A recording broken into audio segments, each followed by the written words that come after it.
Hola, hola, bienvenidos, bienvenidas to a new session of the WorldsAcross Tool Box. Very special session today. I'm very excited. Behind the camera, as always, Vicky and Milagros from the WorldsAcross team. Very good, very good. Ladies, so why am I so excited today? Excited today because we're going to talk about one of my favorite topics, idioms, idiomatic expressions, right? Modismos, frases hechas y comunes, all right?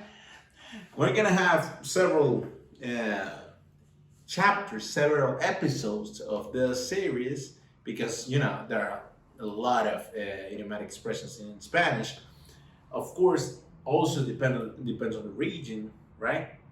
Where we are located, where we're studying, where we are doing some research. But let's begin with what are those modismos y frases hechas.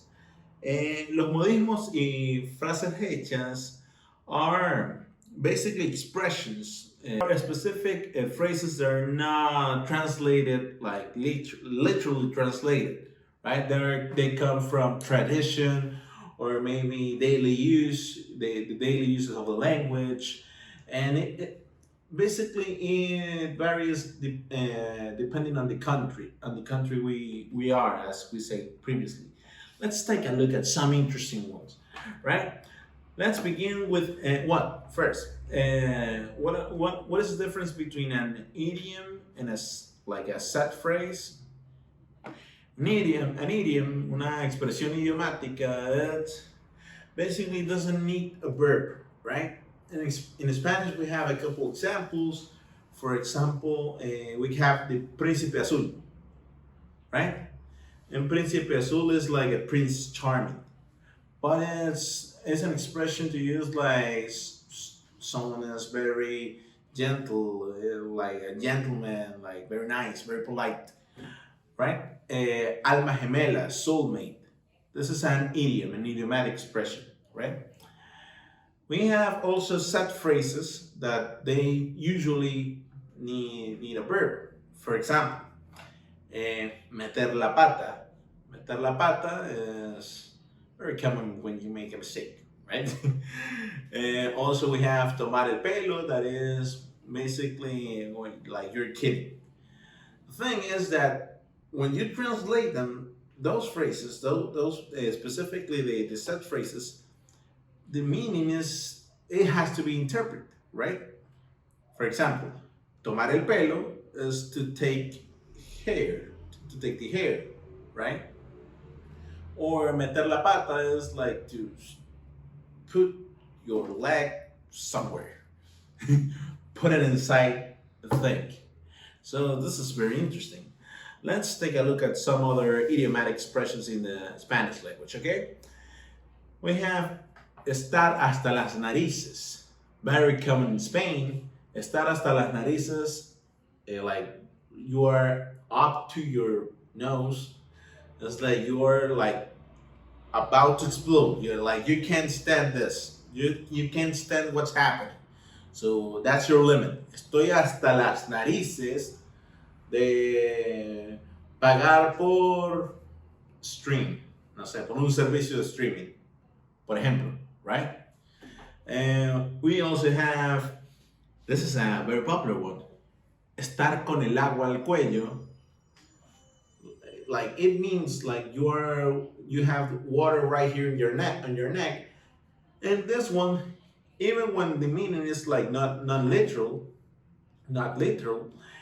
we can figure like the meaning by the context, right? Like when you're con el agua al cuello, it's like during your limit, like you can't. Oh my God, I'm about to fall, right? Like you're in your limit, but not in your limit of like you're putting up with something. It's like you're in danger, right? Like estoy con el agua al cuello. Maybe you have that's something like that, right? So estar con el agua al cuello is it's complicated.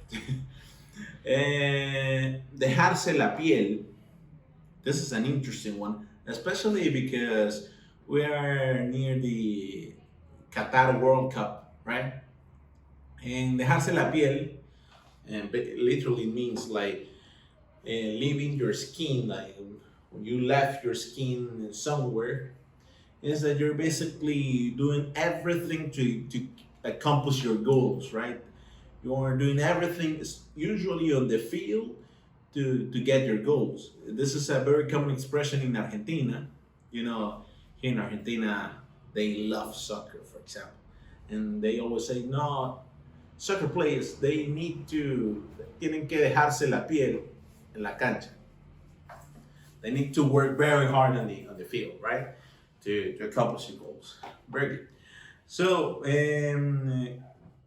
how can I practice idiomatic expressions, set phrases in the Spanish language?